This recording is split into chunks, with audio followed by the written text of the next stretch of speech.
নিয়মিতকরণ প্রথা বন্ধ করতে হবে। জয় হিন্দ। নিয়মিতকরণ করতে হবে।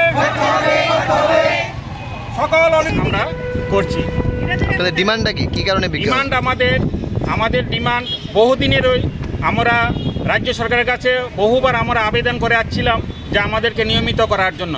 2018 সনের পূর্বে বর্তমান রাজ্য সরকারের তাদের একটা যে প্রতিশ্রুতি দিয়েছিল আমাদেরকে নিয়মিত করার জন্য।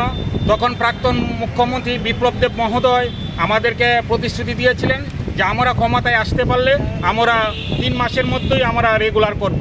কিন্তু আমরা এরপরে মাননীয় মুখ্যমন্ত্রীর কাছে আমরা গিয়েছি, উনি দেখছি এই বলে আমাদেরকে পরবর্তী সময়ে ওনার সাথে আর আমরা এই বিষয়ে দেখাই করতে হবে না। পরবর্তী সময়ে বহুবার আমরা অধিকর্তা এবং মন্ত্রী মহোদয়ের নিকট আমরা ডেপুটেশন দিয়েছি, কিন্তু ডেপুটেশন কোনো সুরাহা হয়নি। দিনে দিন আমাদের মধ্যে যারা অনিয়মিত কর্মচারী আছে তারা অবসরে চলে যাচ্ছে, কেউ বা মারা যাচ্ছে, তাদের পরিবারগতভাবে কেউ কোনো সাহায্য পাচ্ছে না। আগামী দিনও আমাদের মধ্যে অনেক কর্মচারী আছে তারা অবসরে চলে যাবে।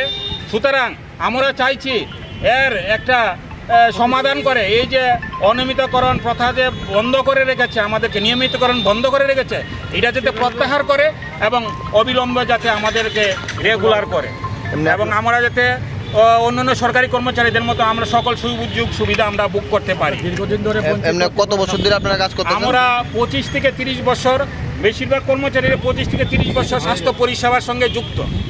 কেউ ক্যাজুয়াল, কেউ ডিআরবি, কেউ ডিআরডব্লিউ হিসাবে এখানে কর্মরত রয়েছে।